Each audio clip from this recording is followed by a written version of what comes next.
After several run-ins with subordinates, an arrangement was struck where only Johnson and Horrigan could personally tap Nicholas's services. Then there was the O.J. Simpson problem. Simpson, the football star and sometime sports announcer, was being paid $250,000 a year, but was a perennial no-show at Team Nabisco events. So was Don Mattingly of the New York Yankees, who also pulled down $250,000. Johnson didn't care. Subordinates took care of those and most other problems. He was having a grand time. A few $1,000,000, he always said, are lost in the sands of time. As RJR Nabisco's titular chairman, Paul Stick was appalled by Johnson's free-spending ways. A lover of the finer things himself, even Stick now thought things had gone too far. To him, RJR Nabisco, in its shiny Atlanta headquarters, fairly screamed of opulence, waste, and nouveau riche excess. Johnson was so busy flitting around between golf tournaments and trips to Manhattan that Stick, his own chairman, couldn't get in to see him. At his annual Bohemian Grove outing in August 1987, Stick was openly critical of Johnson, with every corporate titan there who would listen. Hip shooter was the word he kept using. He also groused to fellow directors and Grove denizens John McEmer and Vernon Jordan. Maybe it was time for another change of command, he suggested. McEmer was all ears. He had just sold Celanese to the German company Höchst and had time on his hands. He would always deny it when asked, but he seemed forever intrigued with the idea of running RJR. Johnson moved swiftly to quash the possibility of a coup. On August 31st, he met with Stick. "Look, Paul, you're turning 70 in October. This isn't working out," he said. "I'm going to make a change." Always alert to shifting political winds, Johnson sensed that Stick's power was finally waning. Just as he had earlier wooed him, Johnson now cut Stick off at the knees. After he was removed as chairman, the aviation department was told that if Stick asked for a jet, it would have to be personally authorized by Johnson. When Stick found out, he stopped asking. True to Johnson's instincts, there was no groundswell of protest from Stick's board allies. In contrast to their treatment under Wilson, the directors found that all their needs were now attended to in detail. Bill Anderson of NCR slid into Stick's chairmanship of the International Advisory Board and was slipped an $80,000 contract for his services. Johnson disbanded RJR Nabisco's Shareholder Services Department and contracted its work out to John Medlin's Wachovia Bank. Juanita Krebs was given $2 million to endow 2 chairs at Duke, one of them named after herself. For another $2 million, Duke's business school named a wing of a new building Horrigan Hall. Johnson was named a Duke trustee. Ron Grierson was also being fussed over lovingly. On his visits to Atlanta, Grierson spent so much time on the phone, Johnson took an alcove and marked it Ronnie Grierson's office. Holdovers from Johnson's Nabisco board did especially well. Bob Shaberly was given a 6-year, $180,000 a year consulting contract for ill-defined duties. Andy Sage received $250,000 a year for his efforts with financial R&D. In an unusual move, Charlie Hugel took Stick's post as the ceremonial, non-executive chairman of RJR Nabisco, for which he received a $150,000 contract. By naming him chairman, Johnson hoped Hugel would cement his increasingly close ties with the board. At the same time, the number of board meetings was slashed, and directors' fees were boosted to $50,000. Wilson had allowed board members to use company jets only for official business. Johnson encouraged them to use the RJR Air Force anytime, anywhere, at no charge. "I sometimes feel like the director of transportation," he once sighed after arranging yet another director's flight. "But I know if I'm there for them, they'll be there for me." At one point, Johnson badly wanted to sell Hoydline, mostly because a British conglomerate, Grand Metropolitan plc, had offered $1.2 billion for it. The problem was Stuart Watson. The retired Hoybline chairman, still on RJR Nabisco's board, had balked at selling Kentucky Fried Chicken and would no doubt raise a ruckus at the idea of selling his old company to the Brits. Hoybline's chief executive, Jack Powers, was in Winston-Salem for meetings one week, and Johnson took him out for dinner at the Old Town Club. "Jack," he asked, "what does Stuart Watson want more than anything in the world?" Powers thought a moment. Watson was retiring from the board in several months and would hate to give up the trappings of corporate power. "More than anything?" Powers asked. "An office and a secretary." "You tell him he has an office and secretary wherever he wants it," Johnson replied. "Zaire, you name it." The Hoybline sale went through without a hitch. Johnson thought he had the board in the palm of his hand, but Horrigan wasn't so sure. He saw how, when Johnson's language turned blue, their heads sometimes jerked back as though they had been slapped in the face. He wished Johnson would quit wearing gold necklaces and open-color shirts at board social occasions. Horrigan finally warned him. "Maybe it was just his natural Irish suspicion," Horrigan said. "But this isn't your board, Ross. They're just waiting for you to make a mistake." Most people were waiting for Johnson to make his next move. Every year he seemed to come up with something new, whether the Reynolds-Nabisco merger, the move to Atlanta, or the half-cocked limited partnership idea. Johnson's Ferrari had one of America's largest engines, $1.2 billion in tobacco cash flow, and a clear highway ahead. The question was, where did he want to go? For a year after moving to Atlanta, Johnson made do trimming RJR Nabisco, selling Hoybline and a host of small companies. Out went the venerable Prince Albert pipe tobacco, Mr. RJ's first national product, along with the rest of the Reynolds pipe tobaccos, Carter Hall, Apple, and Royal Comfort. A line of cigars called Winchester was also sold. In Canada, Emmett was selling businesses as fast as they could go, a half-dozen divisions for $350 million. As money from these and other divestitures poured into RJR Nabisco's coffers, Johnson used it only to pay down bank debt. Investment bankers pestered him constantly to put the funds to better use. "Buy something," they urged. "Put your imprint on the company." But Johnson wasn't interested in building anything. One recurrent rumor had him buying part of Beatrice, the Chicago food giant taken private in 1986 by the leading LBO boutique Kohlberg Kravis Roberts and Company. Johnson, in fact, was mildly drawn to Beatrice's Hunt Wesson unit because some of its businesses would be a snug fit with Del Monte. And Beatrice's La Choy Chinese food might fit well with Nabisco's Chun King, but his interest was desultory at best. Johnson knew Beatrice's chief, a witty Irishman from Chicago's South Side named Don Kelly. Kelly had transformed the old Swift meatpacking business into a high-flying conglomerate known as S-Mark. He had sold out to Beatrice, then reemerged as that company's chief executive after Kohlberg Kravis took the company private. The $3 billion profit they projected to turn had stunned the financial world. Johnson was getting tired of hearing Kelly brag about how rich they all were becoming. Eric Gleacher, an investment banker who headed Morgan Stanley and Company's merger department, had been badgering Johnson for months to meet with Kelly and the lead partner at Kohlberg Kravis, Henry Kravis. Finally, Johnson agreed. But when Gleacher arrived at RJR Nabisco's New York offices at 9 West 57th on the appointed morning, he found Johnson had changed his mind. "We're not going to do it, Eric," Johnson said. "It's such crap, we're not even interested. We don't want to embarrass Henry, but these are marginal businesses at best. Why waste their time and ours?"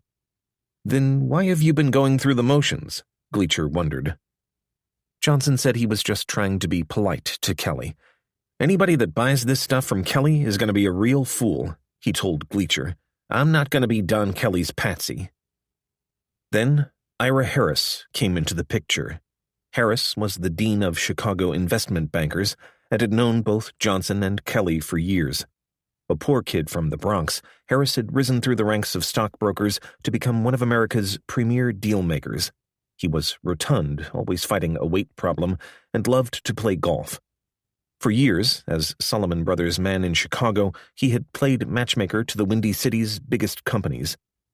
After a falling out with Solomon chairman John Gutfriend, he had quit for a spell of leisure, ending it in 1987 to join another Wall Street firm, Lazard Frere and Company. Now, as the summer wound down, Harris called Johnson and suggested a round of golf at one of Johnson's favorite clubs, Deepdale, on Long Island. Kelly had never played there and wanted to see it, Harris said, and Johnson agreed. They hit the links at 12:15 one day in the first week of September, 3 big spenders playing a $3 Nassau. With his 10 handicap, Johnson was the best golfer of the group, but Kelly made good use of the extra strokes his 14 handicap afforded and won the entire $9 pot.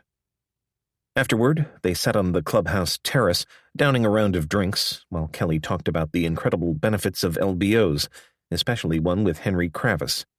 "Ross," he said, "you'd be doing exactly what you're doing as a CEO, but you're making a hell of a lot more money." Johnson knew that. As part of his earlier LBO studies, he had had Frank Benevento calculate Kelly's cut of the Beatrice profits. It came out to $400 million. Still, Johnson reacted coolly to the idea of an LBO at RGR Nabisco. "I'm happy doing what I'm doing," he said, "and money's no big problem for me." Besides, Johnson said, look at the size of RGR Nabisco. At $6.2 billion, Beatrice was the largest LBO ever. In recent days, RGR Nabisco stock had traded in the low 70s. "Good God, if you want to do that, you're talking in the 80s or 90s, Johnson said. "To have any kind of premium, you're talking a hell of a lot of money." Some quick arithmetic told how much. $90 for each of RJR Nabisco's 230 million shares outstanding. $20 billion. "You should meet Henry," Kelly persisted. "He's curious to meet you. I could set up a dinner with him." Johnson was intrigued. Kravis, whose name was practically synonymous with LBOs, was a legend on Wall Street. Kohlberg Kravis controlled more than 24 companies it had acquired using borrowed money since its founding in 1976. It wasn't every day, Johnson mused, you got the chance to meet a legend.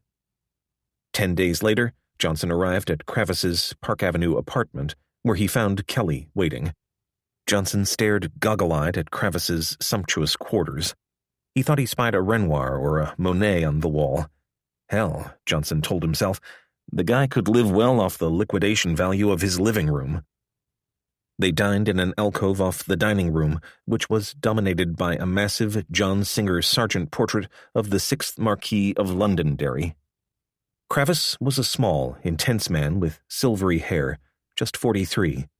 He spent much of the dinner extolling LBOs, how pouring on debt made a company tighten its operations, how executives could reap millions from little extra effort. "If you're interested, maybe we could get together," Kravis said. "If you'd like, we could send out people to look at your numbers." "Well, who would run this thing?" Johnson wondered. "How does that work?" "Ask Don," Kravis said, motioning to Kelly.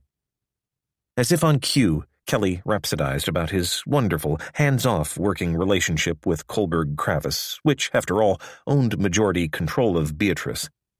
Johnson was skeptical, although he kept his tongue. "I didn't just fall off the turnip truck," he would recall. "You knew goddamned well that if somebody puts in that kind of money, they're going to be up your ass to make sure that what you say you're going to do, you're going to do." Johnson wasn't interested in working for anyone other than himself. When the talk got a tad specific for Johnson, he switched subjects, spending much of their remaining time heralding the soon-to-be-introduced premiere. Kravis listened politely, but clearly had other matters on his mind. Dinner soon ran its course, and Johnson rose to leave after scarcely 90 minutes. He left feeling Kravis was a bright, steady young man. He also felt sure they could never do business. The following Monday morning, Johnson sat down with Benevento and Sage at 9 West and took another look at the possibility of an LBO. Benevento had dusted off Project Sadime and run the numbers through the computer once more. The basics of an LBO were relatively simple and familiar to all 3 men. A firm such as Kohlberg Kravis, working with a company's management, buys the company using money raised from banks and the public sale of securities. The debt is paid down with cash from the company's operations and often by selling pieces of the business. Sitting in Johnson's corner office, Benevento showed Johnson how a buyout of RJR Nabisco could work. Factoring in a $90 a share purchase price, Benevento estimated the company's cash flow over the next 5 years, then compared it to the debt necessary to buy the company. To make it work, he cautioned, they would have to sell off everything except Reynolds Tobacco. Johnson scanned Benevento's work, paying particular attention to the coverage ratios, the cushion between cash flow and debt payments. They were simply too thin. Post-LBO companies were run in a notoriously Spartan manner to conserve cash.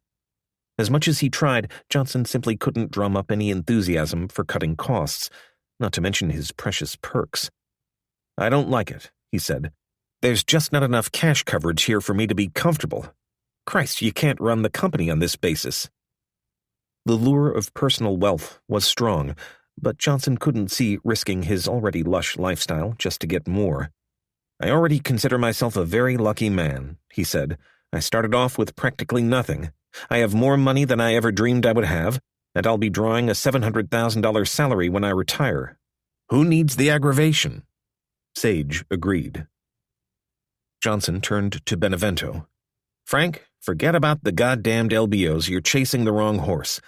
Let's throw some business Drexel's way for bringing us some of these ideas, but let's just take care of our own business now." For the rest of their 90-minute session, the trio discussed other ideas, including selling the ESPN stake and buying a British candy business. As they rose to leave, Johnson walked over to his window and looked south over Midtown Manhattan. In the distance, he could barely see Wall Street. For now, the lure of its fancy schemes failed to grip him. "You know," he said, gazing out, "I hope that 5 years from now, the three of us are still here, being the strategic brain trust of this company." Chapter 4. Good, bad, or indifferent, you're always thinking, you're doing, you're extending yourself. If you don't do that, the place becomes a bore. You've got to create some excitement. Ross Johnson. On October 19th, 1987, the stock market crashed. Like the rest of the financial world, Johnson tuned in his Quotron and slipped into a state of shock. RJR Nabisco, which had been trading in the mid-60s the week before, plunged into the low 40s by midday. In the crash's wake, the stock languished there for weeks. It was the beginning of Johnson's road to ruin, for the low stock price would haunt him for months to come. In December, the company posted a 25% profit increase, and the street ignored it. Even when food stocks rose that winter, RJR Nabisco remained in the dumps. No matter what Johnson did, buyers treated his stock like a tobacco stock, even though 60% of its sales came from Nabisco and Del Monte. In Atlanta, Johnson simmered. Like many chief executives, he considered his stock price something of a report card. As he watched other food stocks soar, Johnson felt like a wallflower at the orgy. If the business he knew best was hot, Johnson was determined to be a player. He began pondering the possibility of linking up with a food company. His first thought was Pillsbury. It was an unstable situation, his favorite kind, with takeover speculation swirling around a chief executive just come out of retirement. Buying the company, though, ran against Johnson's grain. He was a seller, not a buyer. He considered a joint venture. Why not combine Pillsbury and Nabisco, sell its stock to the public, and thereby highlight the remaining food assets inside RJR Nabisco? Johnson tossed the idea to Sage and Benevento, who were hugely unimpressed. Pillsbury was a dog, they said, its core businesses anemic. Why would you want to own part of a so-so food business rather than 100% of a great one? Asked Benevento. As Sage typed what they called a stick-it-in-your-ear memo to Johnson, Benevento looked over his shoulder. A thought struck him. General Motors, faced with a similar problem, had created separate classes of stock for the parent company and its Hughes aircraft and electronic data systems units. If Johnson was worried that tobacco was dragging down the price of his food stock, why not make them trade as separate securities? If GM could have an H stock for Hughes, why couldn't RJR have an F stock for food? They tacked it on the end of the memo. When Johnson saw it, he shrugged, then gave Benevento the go-ahead to look at the dual stock plan. It was just another idea. Johnson wasn't the only one who noticed RJR Nabisco's low stock price. In January, the syndicated columnist Dan Dorfman mentioned the company as a takeover candidate. Johnson pooh-poohed the notion, although some of his aides, including Ed Robinson, grew worried.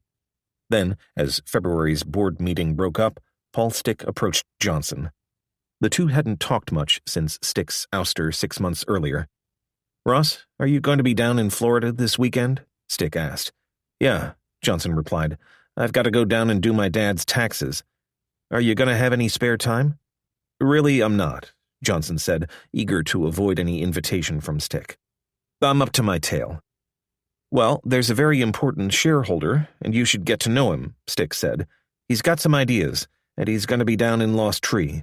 His name is Spangler."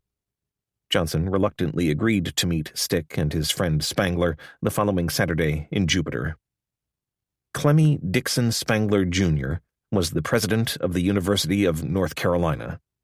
Before taking its helm in 1986, Dickie Spangler had been a bona fide bigwheel in North Carolina business circles, president of C.D. Spangler Construction Company of Charlotte, and chairman of the Bank of North Carolina, which, when it was sold to giant NCNB Corporation in 1982, made him a rich man. His family was also one of RJR Nabisco's largest shareholders. Spangler had been incensed when Johnson pulled the headquarters out of Winston-Salem. He had called an old Harvard Business School classmate, Richard H. Jenrette, chairman of the Equitable Life Insurance Society, one of the nation's largest insurance companies. Dick Jenrette was a native North Carolinian and knew the Spangler family well. Spangler wanted to know if the Equitable, among the nation's most powerful institutional investors, would be interested in backing some sort of shareholder vote in an attempt to reverse the move to Atlanta. "You think we could get enough votes to stop that from happening?" Spangler asked. Frankly, Jenrette replied, "No." Jenrette put the call out of his mind. Then, several months later, Spangler called again. "Dick," he said, "what would you think about forming a group to do a leveraged buyout of Reynolds? I think it can be done." Spangler mentioned that he planned to approach Paul Stick and also hoped to interest Jim Robinson of American Express, with whom he had prepped at Woodbury Forest in Virginia. Jenrette mulled the offer for several days before deciding it would appear unseemly for a major insurance company, one that doled out millions each year to cancer victims, to invest in a cigarette maker. "I've got to back off on it," he told Spangler. Spangler stewed as RJR Nabisco stock plummeted during the crash. He blamed his losses, and North Carolina's, squarely on Ross Johnson. He approached Stick through a mutual friend, John Medlin of Wachovia. "If I could get the funds to take control of the company, would you be interested in helping me put things back the way they were?" Spangler asked. Stick played coy. "Gee," he said, "I don't think that's possible or practical." But when Spangler invited him to an exploratory meeting in New York, Stick accepted. The meeting turned out to be with a group of Citibank executives. Spangler had interested the Mammoth Bank in financing an LBO of RJR Nabisco. Stick was impressed. He was also practical. LBOs weren't a hostile device. If Spangler's group wanted to buy RJR Nabisco, they would have to involve Johnson. "Can you arrange for me to meet with him?" Spangler asked. And so, Johnson found himself on a Saturday morning in late February, unlocking the Team Nabisco office in Jupiter. Seeing Stick was keeping him from his golf game, and he hoped they could wrap it up quickly. When he was introduced to Spangler, Johnson's first thought was that he and Stick made a splendid pair. Dickie Spangler's slicked-back hair and clear-framed glasses were straight out of the 50s. "I really don't have anything to do with this," Stick began. "Dick has come to me. He has some ideas, and I think he should talk to you." RJR Nabisco was a great company, Spangler began. It had great prospects, though it remained undervalued. Blinding glimpse of the obvious, Johnson thought. Spangler prattled on about how he felt silly he hadn't sold his stock at 70 and how he felt bad that it now languished at 50. His family was peeved with him for not selling. "I can't tell you when it's going back to 70, Johnson said. "All I can do is run the company." He was dying to get on the fairway. Spangler proceeded to his idea. An LBO at $70 a share or so. He and Stick had already met with Citibank about it, Spangler said, and the bank was enthusiastic. Johnson was stunned. He and Stick had what? "Now, my role is strictly advisory," Stick interjected.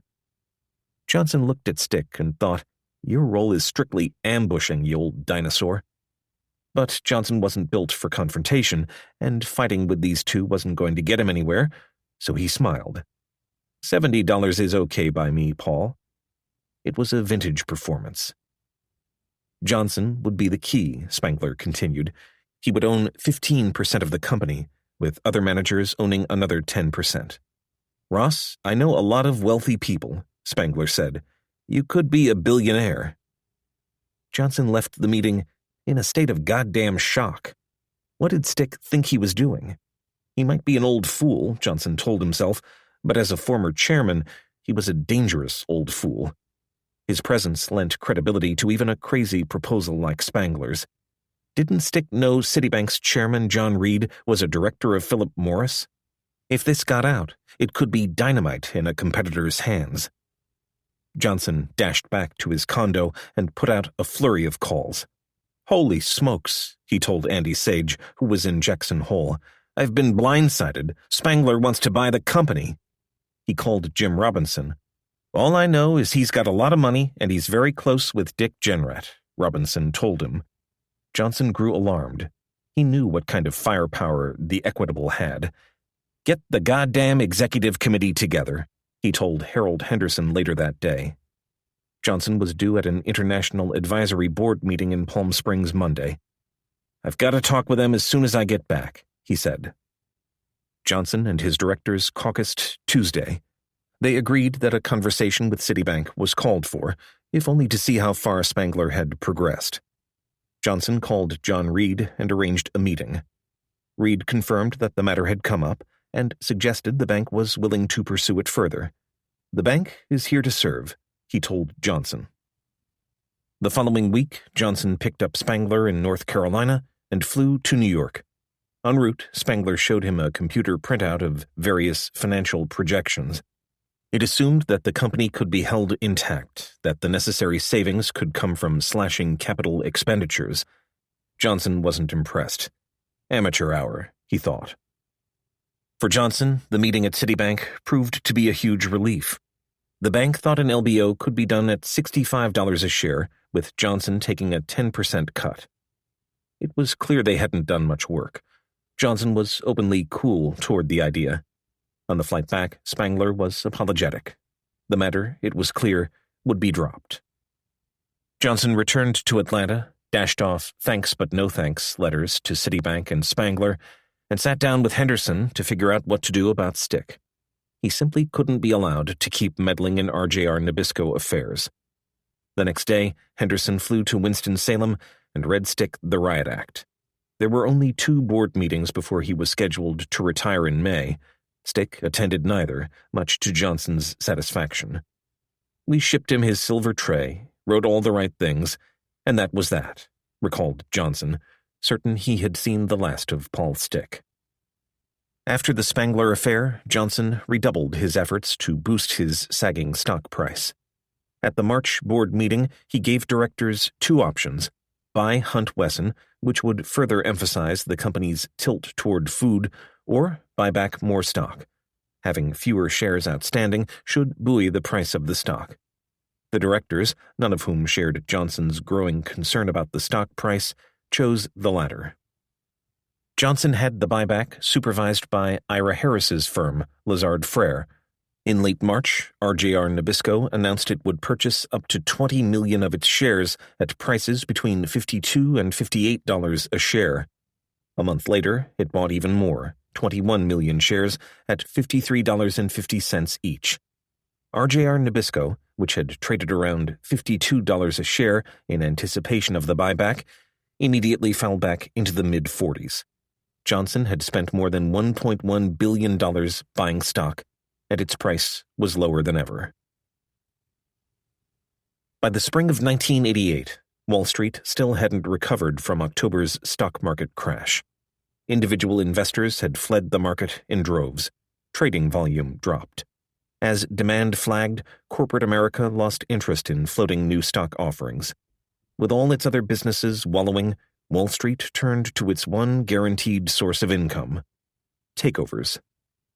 Mergers and acquisitions, M&A, were the ultimate creature of Wall Street because, win, lose, or draw, they produced fees. Fees for advising, fees for divesting unwanted businesses, fees for lending money.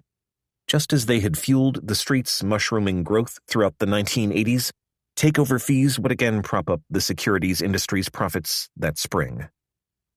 After 3 months of eerie silence following the market crash, January had brought the beginning of an unprecedented burst of takeover activity, as domestic and foreign companies alike fed on the bargains afforded by newly lowered stock prices.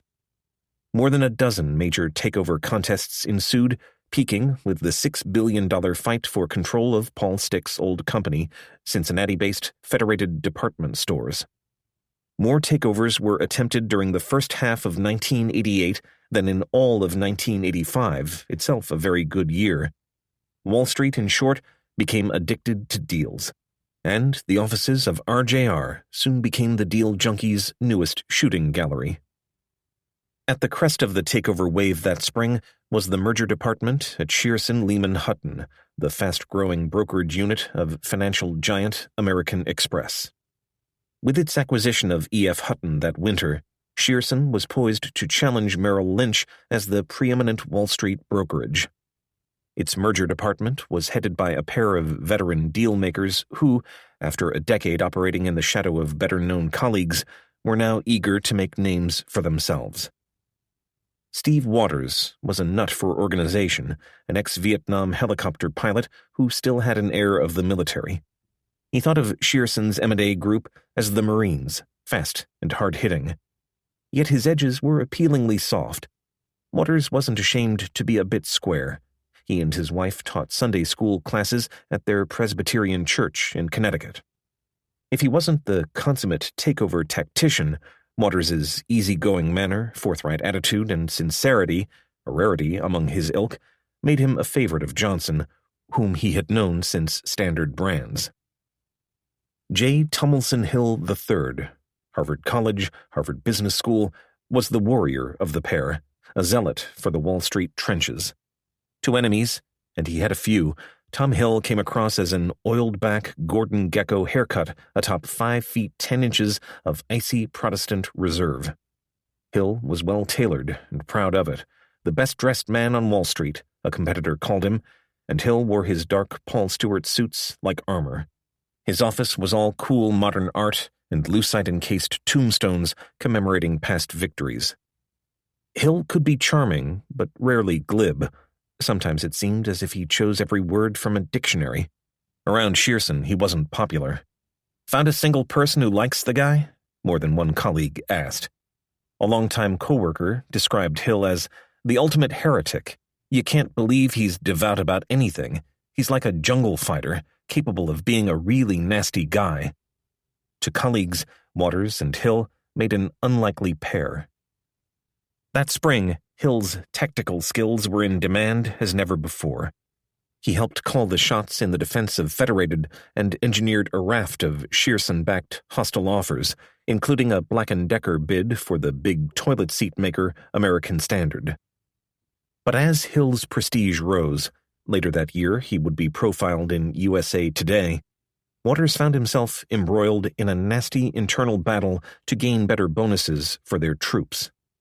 At a meeting of Shearson's top managers, Waters roundly denounced the bonus structure, revealing that he had urged some of the department's brightest associates to consider leaving if they weren't better paid. The speech angered many at Shearson, most importantly its chairman, Peter A. Cohen, who believed Waters was inciting unrest in the ranks. When Waters offered his resignation, it was accepted. Waters wasn't surprised to learn that Hill had been quietly assuring senior Shearson executives he could handle the department on his own. As he cleared out his office on his last day at Shearson, Hill walked in, offering his hand in farewell. Waters left it there, hanging in the air. "I wouldn't treat someone the way you treated me," he said. When he left Shearson that spring, many on Wall Street suspected Tom Hill's fingerprints were on the dagger protruding from Steve Waters' back. With his partner gone, Hill moved fast. Waters had brought in many of Shearson's best clients, and it was now Hill's job to make certain none of them followed him out the door. At the top of Hill's damage control list was RJR Nabisco. Ross Johnson was one of the department's 5 most lucrative relationships, and Hill had a hunch he was ripe to do a deal. He brought out RJR Nabisco's balance sheet. Any fool could see the tobacco business was throwing off cash that had to go somewhere. This one's a live wire, he thought. Something's going to happen. Hill dialed Andy Sage and set up an introductory meeting. After leaving Shearson, meanwhile, Waters talked through his options with a number of his clients, including Johnson, who offered office space during his search. Another client who helped Waters scout job opportunities was Henry Kravis. One day that spring, Waters spoke to Kravis and found him in a good mood. "I just found a new friend this morning," Kravis said. Tom Hill had called. Waters knew the two men didn't get along. Kravis had taken it personally when Hill had badmouthed a Kravis offer to Federated's board 3 months before. "Suddenly, I'm the nicest guy in the world," Kravis said in mock wonder, relating Hill's conversation, "and he's got the most interesting ideas in the world. Funny how things like this work." Waters ultimately accepted an offer from his old friend Eric Gleacher at Morgan Stanley. On his second day in his new job, Waters sat down in Gleacher's corner office to discuss what clients they could hope to snatch from Shearson. Johnson topped the list. "Listen, every 2 or 3 years he does something big," Waters said. "We really want to stay close to that situation. Something big is going to happen. I can feel it." With Gleacher's go-ahead, Waters formed a team of investment bankers whose top priority was generating ideas to run past Johnson. By late spring, the word was all over Wall Street that Ross Johnson was ripe to do a deal. Jeff Beck knew it. He continued to push Johnson to do an LBO. Ira Harris knew it. So did Hill and Waters. Each had his own ideas on how best to twist the Pope's arm. As the bankers circled, Johnson remained transfixed by his stock price. It was like a scab at which he constantly picked. Most chief executives wouldn't have bothered. Many companies live with low stock prices all their lives, and almost no chief executive thinks Wall Street gives his stock its due. RJR Nabisco's directors weren't concerned. Profits were up, sales too. But Johnson couldn't leave well enough alone. The old urges to action were returning, and the stock price was simply their latest manifestation. Months later, when friends would ask him why he chose his ultimate course, Johnson would speak of stock multiples and capital structures. He would recite all the steps he had taken to get the stock up, the profit gains, the pristine balance sheet, the stock buybacks, and Premier. It was all true, but it was intellectual window dressing for something much deeper. He could never leave well enough alone. There was shit to be stirred. In the name of boosting his stock, Johnson had sorted through dozens of schemes. Benevento had gotten pumped up about his General Motors dual stock idea, but Johnson killed it at a May 31st meeting. Benevento loved the plan's mad complexities, but to Johnson it was just more paperwork. "Holy God," he exclaimed, "it's just too complicated." Johnson clung to the idea of a joint venture with Pillsbury, directing Dean Posvar's planning department to do an exhaustive evaluation of the company. He had Beck noodling out possible approaches. He took Jim Welch to visit Pillsbury's chief executive, Bill Spoor. Spoor entertained the idea, but demanded all kinds of standstill agreements to ensure Johnson couldn't take control of the company. When the Pillsbury talks fell through, Johnson had Ira Harris check on possible approaches to Quaker Oats. Maybe, he reasoned, the two companies could combine their grocery products businesses. But Quaker's chief executive, Bill Smithburg, was an ardent anti-smoker who wanted nothing to do with RJR Nabisco. Steve Waters tried to get Johnson interested in a takeover of Kraft, the Chicago food giant. Johnson passed. Kraft was too big, too expensive, and its brands wouldn't fit well with Nabisco. Tom Hill also proved energetic in his pursuit, making presentations on a number of possible takeover candidates. Johnson was happy to browse, but found them all too expensive. There were other ways to boost the stock price, of course. Johnson had high hopes for the smokeless cigarette, Premier, which was due in test markets by fall. Premier had been wheeled out for public display the previous September in an elaborate press conference at New York's Grand Hyatt Hotel. Rumors swept the stock market the week before that the company was developing a revolutionary new cigarette, and the stock had shot up 3 points. Premier was judged to be material news to RJR Nabisco's shareholders, forcing a public announcement. A Reynolds executive named Dick Campy used a pointer and a cross-sectional diagram to explain Premier to the press. In a separate room, Horrigan took the message to financial analysts. Simply put, a beaming Horrigan declared, "We think this will be the world's cleanest cigarette." What neither man mentioned were some lingering problems. Horrigan's people, in fact, hadn't wanted to introduce the product so soon. It was far from market-ready. But their hand had been forced. For one thing, Premier was flunking its taste tests. In its U.S. research laboratories, Reynolds scientists found that fewer than 5% of smokers liked its taste. In Japan, another team of researchers quickly learned to translate at least one sentence of Japanese: "This tastes like shit." It had a very basic problem for a cigarette. It tasted awful if lit by a match instead of a lighter.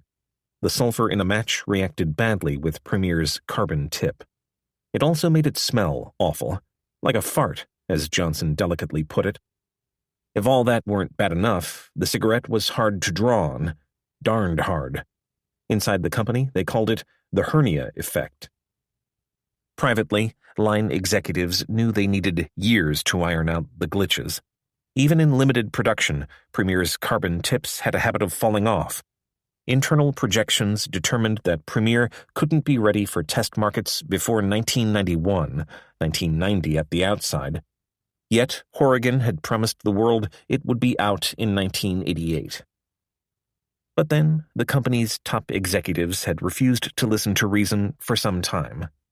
When Washington lobbyist Paul Bergson doubted the wisdom of Project SPA, warning of regulatory problems, he was ousted by Horrigan in favor of a Winston-Salem lawyer named Champ Mitchell. Charlie Hugel thought the idea of a smokeless cigarette was nutty, and said so. People liked to blow smoke, tap ashes, watch their cigarette burn. Nonsense, Johnson argued. Premier was just what was needed to combat the country's rising health concerns, especially the issue of passive smoke that had led to smoking being banned in many public places. Throw it out there, Johnson argued. Let the consumer decide. As Premier moved toward its fall introduction, further new hopes for boosting the stock arose in June. In a New Jersey federal court, the widower of a lifelong smoker named Rose Chipolone was suing a number of tobacco companies for contributing to his wife's death. Reynolds wasn't a defendant, but its fate was tied to that of its fellow tobacco companies. The case, mounted by Anthony Chipolone, was considered among the strongest ever brought against the tobacco industry. The plaintiff's lawyers had unearthed a raft of damaging documents. A tobacco victory, Johnson reasoned, would give his stock a real prop.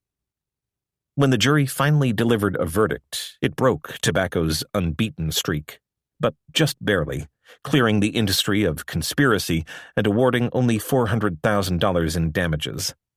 A tip for Tony Chipolone, Johnson chortled, and waited for RJR Nabisco's stock to spike up. It didn't. Johnson's office became a wailing wall where everybody came to cry about the injustice of it all. Horrigan was particularly bitter. He had predicted the stock would climb at least 6 points. "The market is never going to give us its due," Henderson complained. "The equity markets just aren't a suitable capital structure for some companies." Arguing to take stock from public hands was in fact the intellectual basis for an LBO, although no one openly advocated it at the time.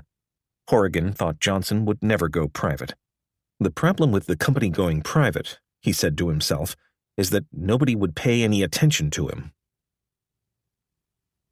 Investment bankers weren't the only new faces in RJR Nabisco's executive suite that summer. After 15 years, Johnson's band of merry men was breaking up. Peter Rogers had rotated through 3 senior jobs at Nabisco and was poised to leave in the fall. Bob Carbonell, who as vice chairman functioned as Johnson's right hand in Atlanta, got into repeated fights with Horrigan and was exiled to head Del Monte in Miami. In their places, Johnson's closest friend became an executive vice president named John Martin. At 46, Martin was part of the Frank Gifford connection. During the 70s, he had been one of the bright young men at ABC Sports. As logistic chief for Monday Night Football, Martin had become Howard Cosell's surrogate son. As an ABC programming executive, he hammered out 3 Olympics contracts. Martin was television smooth, with a low, soothing voice that inevitably made a good first impression. "He meets well," it was said of Martin. He dressed so well, friends at ABC called him Suits. He was also a scratch golfer and had once been club champion at Winged Foot, one of the New York area's prestigious country clubs. Martin joined RJR Nabisco in January 1988 from Ohlmeyer Communications, and he and Johnson were soon inseparable. They became so close that Martin lived in Johnson's basement for months before finding a home in Atlanta. When he selected one, only a 9-iron shot down the street, he remained in the basement while Laurie Johnson decorated it. The 3 were constantly together, playing golf, traveling, and watching televised sports for hours on end. On organizational charts, Martin didn't appear to wield much power, but he had Johnson's ear, and he began acting as his gatekeeper. Nobody was more jealous of Martin's rise than Horrigan, who sneered that the well-tanned Martin reminded him of the actor George Hamilton.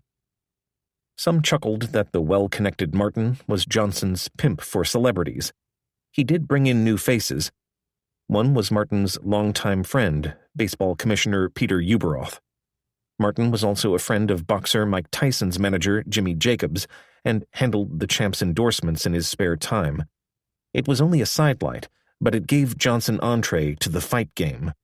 In June, he invited Atlanta's business and political elite to watch the Mike Tyson-Michael Spinks fight on television at headquarters. Gold-engraved invitations clasped in red leather boxing gloves were sent to a select 100 people.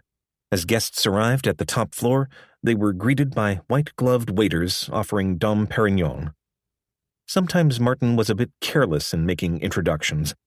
While in England the previous June, he had brought Johnson together with a merry Scotsman who was a gopher for ABC Sports in London. Johnson was quite taken and invited the fellow to stay in his Atlanta home. Once there, the Scot was offered a job by Johnson as a bodyguard. The man happily accepted and began living with Johnson. The 2 men got on famously. But that fall, during his visa review, Johnson and Martin learned the fellow had been part of a gang that blew open safes throughout Scotland. He had served several prison terms, including one for forgery. The merry Scot was hurriedly given a one-way ticket back to Glasgow. A number of friends thought the dismissal of trusted advisors such as Carbonell underscored some unsettling changes in Johnson. For the first time, he was attracting media attention. Fortune profiled him in a puffy cover story that summer as America's toughest marketing man. He specializes in taking break shots at neatly racked old cultures and replacing them with an organizational mix of turbulence, vigilance, and guts, it gushed. In 3 reorganizations, he sent 2,650 corpocrats back to line jobs or out into the wilderness. Johnson, it went on, has been shoving the noses of his managers up against the window of the future. Business Week was less impressed. It noted RJR's low stock price, its fuzzy long-term outlook, and the tobacco company's declining performance. The magazine at first looked like it was headed for an even tougher story, spotlighting Johnson's lavish spending and questioning his operating ability. But the company put on a full-court press to squelch it. Martin told editor-in-chief Stephen Shepard a biased reporter was out to do a hatchet job and threatened to withhold future access to RJR. The story appeared in tamer form, and Johnson was bothered by only one line. It noted that he would routinely press a $50 bill into a wine steward's hand. "Christ," said a distressed Johnson, "it's been years since I tipped that little." Johnson's friends came to rue the two pieces. The man was beginning to believe his reviews. America's toughest marketing man, they feared, was really becoming America's most out-of-touch marketing man. He was fond of bragging that his relations with the grocery trade were worth 4 or 5 market share points, hundreds of millions of dollars. But the only supermarket executives he spent much time with these days were a group of 3 ex-jocks with whom he loved to play golf. Johnson called them the Buffaloes.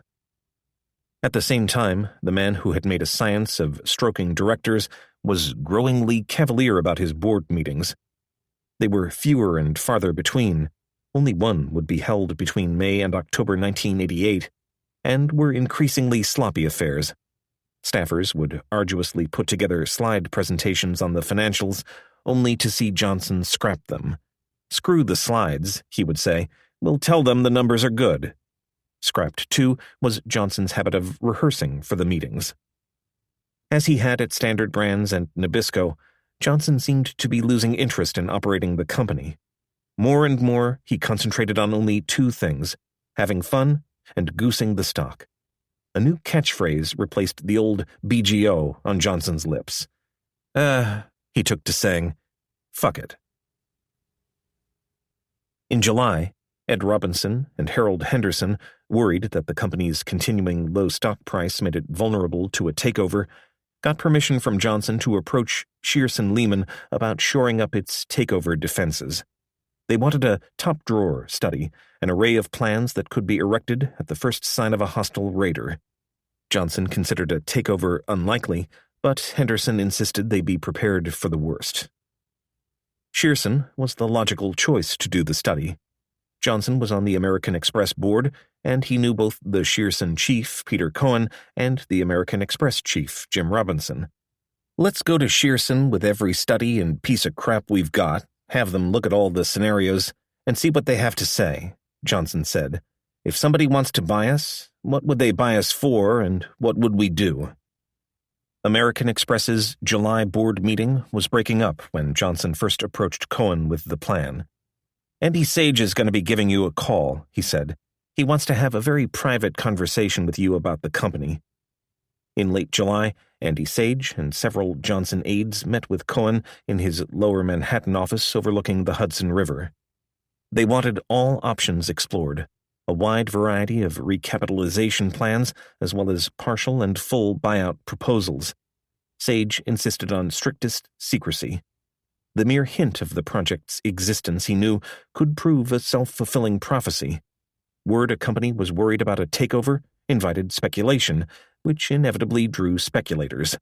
Only 5 Shearson executives, including Cohen and Tom Hill, were cleared to work on the plan. Hill came up with a code name whose irony wouldn't be clear until months later: Project Stretch. At the same time, Johnson got the RJR Nabisco board to approve a set of anti-takeover provisions Robinson and Henderson had drawn up with the help of a Wall Street law firm, Davis, Polk & Wardwell. The board also approved severance arrangements known as golden parachutes for each of the company's top 10 officers. Most large U.S. companies have similar pacts, which are often considered part and parcel of anti-takeover contingencies. The only thing unusual about RJR Nabisco's was their size. All told, they were worth $52.5 million.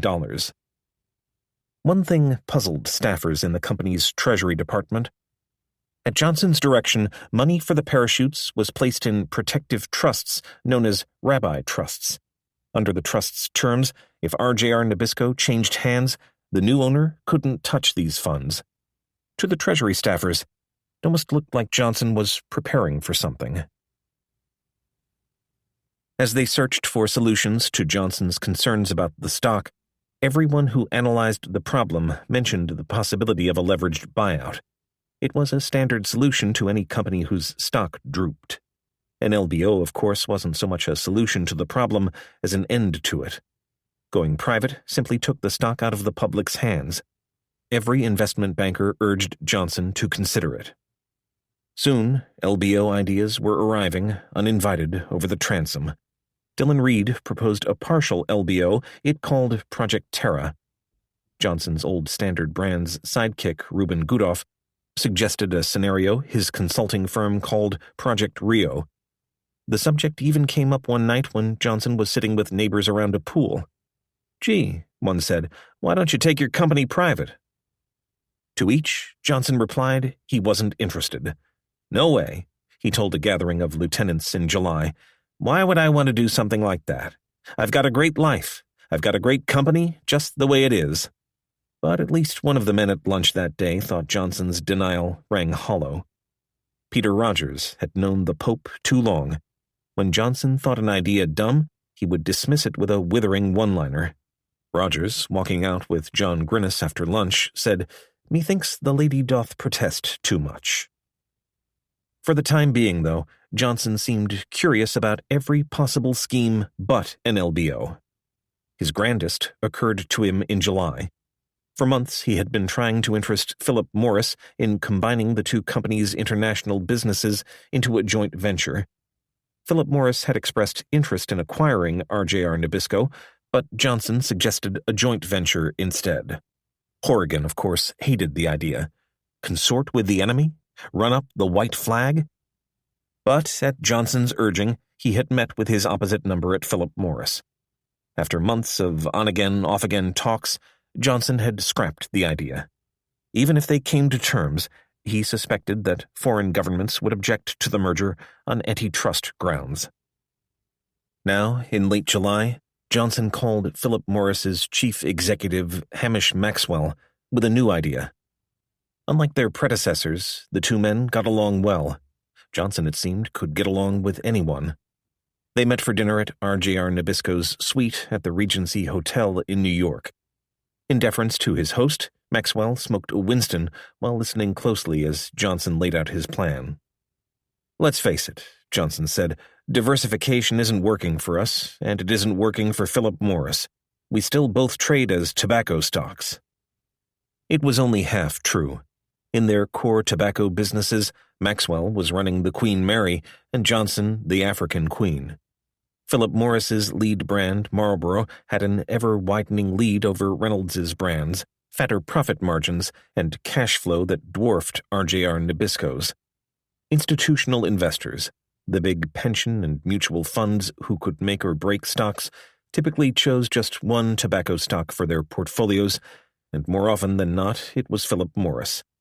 With their support, Philip Morris stock had risen 25% since the beginning of 1987, while RJR Nabisco's, after spiking up and down, was flat. Portfolio managers liked Philip Morris's predictability. They thought they knew where Maxwell was going. They never knew what Johnson was up to. As Maxwell listened, Johnson proposed that Philip Morris and RJR Nabisco combine their respective food businesses, Nabisco and General Foods, into a publicly traded joint venture. RJR Nabisco would own 37.5%, as would Philip Morris. The remaining 25% would be traded publicly. The great value attached to the public stock, Johnson said, advancing Jeff Beck's old theory, would heat up both parents' stocks. "I think we can create an $18 billion company with a lot of zip in it," said Johnson.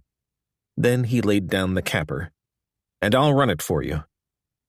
Once the two food companies were combined, Johnson proposed to resign as chief executive of RJR Nabisco, leaving the remaining tobacco company for Horrigan to manage. It was an outlandish proposal, but Johnson was betting Maxwell might go for it. "Ross, it's a brilliant idea," Maxwell said when Johnson finished, "but joint ventures have problems." The logistics alone were daunting, so many people being thrown together from so many companies. Even if Johnson and Maxwell got along, he went on, was there any assurance that their successors would? Still, Maxwell told Johnson he would give it some thought. 2 weeks later, in mid-August, Maxwell called back. Sorry, he said, Philip Morris isn't interested. There were simply too many problems. Johnson tried to shrug it off. It wasn't as if he had nothing else up his sleeve to boost the stock. There was always Premier. For now, though, he wanted to take a break from the whirlwind of ideas he had stirred up, as well as from the muggy summer heat draping Atlanta. He boarded a jet for a couple of weeks of work and play in Colorado. The Castle Pines Golf Club is 25 miles south of Denver, and, to golf enthusiasts like Johnson, just this side of heaven.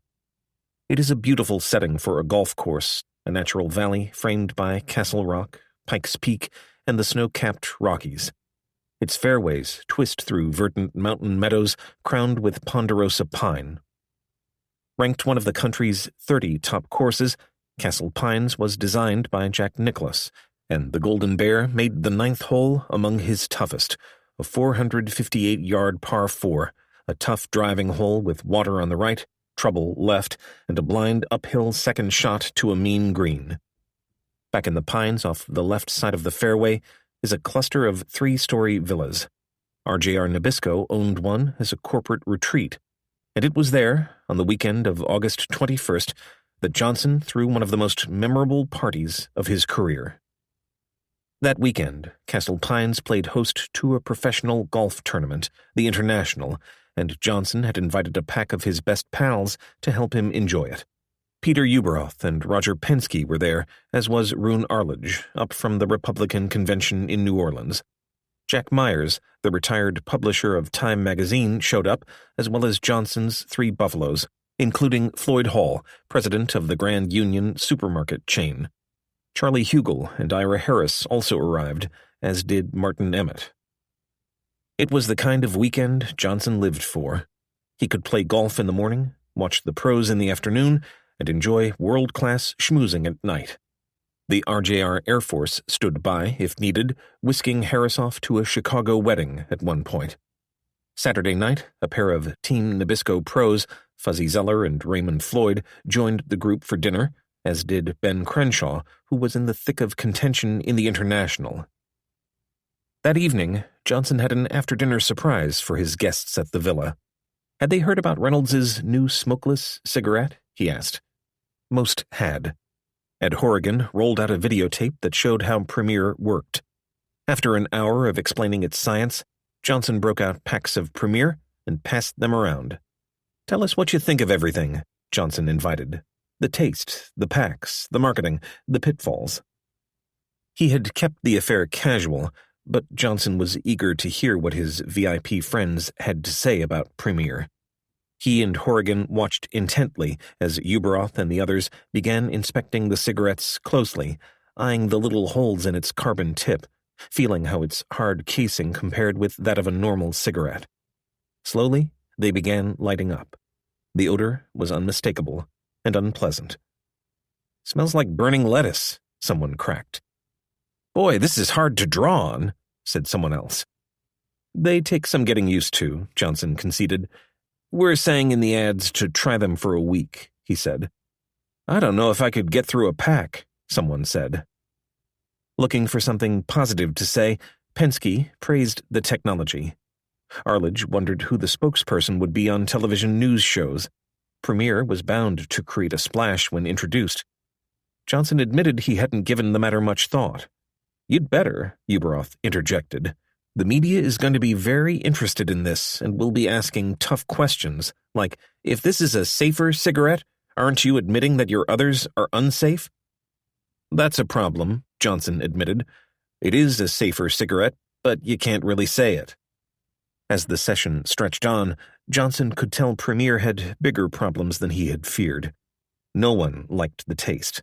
Johnson at least expected them to enjoy the menthol brand, and they puckered like prunes trying to inhale its smoke.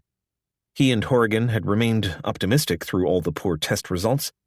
If only 5% of smokers found Premier palatable, Johnson figured, it would still be a big hit.